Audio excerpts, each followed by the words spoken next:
Hi everyone, I am Anagha from Access Language School, and in this session let us discuss about the OET writing tips.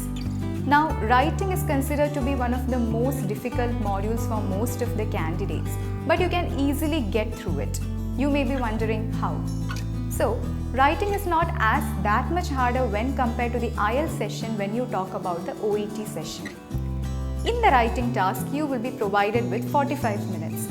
5 minutes will be given for your preparation and rest 40 minutes you have to spend upon writing the letter. So, what you need to take care of when your preparation time is provided?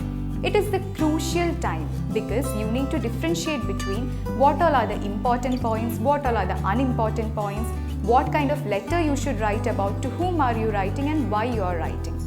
Now, taking into consideration certain tips, you can make it attractive.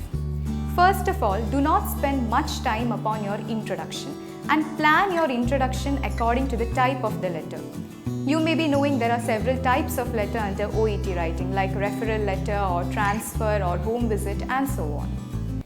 Next thing is that use active and passive voices alternatively or simultaneously in your letter, and always try to differentiate between the important and the unimportant points, and try to make a maximum use of present perfect continuous tense and present perfect tense, and tend to minimize the use of present continuous tense, and make use of the articles at the appropriate places so that your grammar will not be hurted. Your grammar and your vocabulary should be perfect.